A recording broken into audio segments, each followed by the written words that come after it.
দেখেন এগুলি হলো বেগুন গাছ।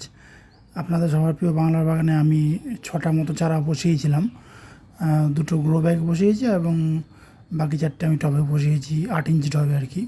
তো দেখেন এই যে শীতকাল যে শেষ হয়ে গেছে, এর শেষের দিকেও কিন্তু আমি ফলন পাচ্ছি। প্রথম দিকে একটু ফলন পেয়েছিলাম জানুয়ারি শেষের দিক থেকে। তো দেখেন গাছগুলি দেখেন কী বড় বড় হয়ে গেছে। আমি প্রথমে করেছি কি ওপেন সানলাইটে রেখেছি, জলসেচ ব্যবস্থা ভালোভাবে করে যাচ্ছি। আমি শুধু খোল ভেজানো জলটা আমি দিয়ে যাচ্ছি। পুরো দেখেন বেগুন ধরেছে, দেখেন এই কালারগুলো দেখেন বেশ ডিপ, পুরো বেগুনি কালার এসছে, মাকড়া বেগুন যদিও।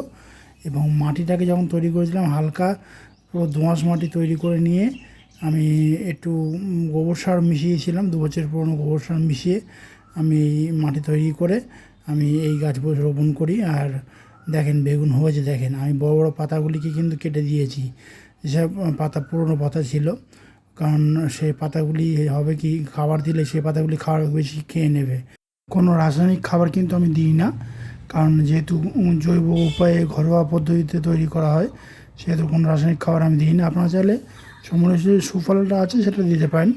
আর এই গাছে কিন্তু মাকড়নাশক কিন্তু আপনারা অবশ্যই স্প্রে করবেন।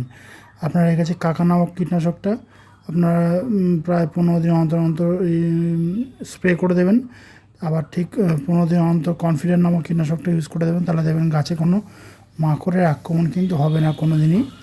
গাছ সুস্থ থাকবে এবং ভালো সংখ্যায় আপনারা বেগুন ধরাতে পারবেন এই গাছ থেকে।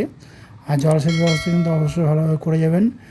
আর এই গাছে কিন্তু এখন কোনো টুনিং কিছু করবেন না।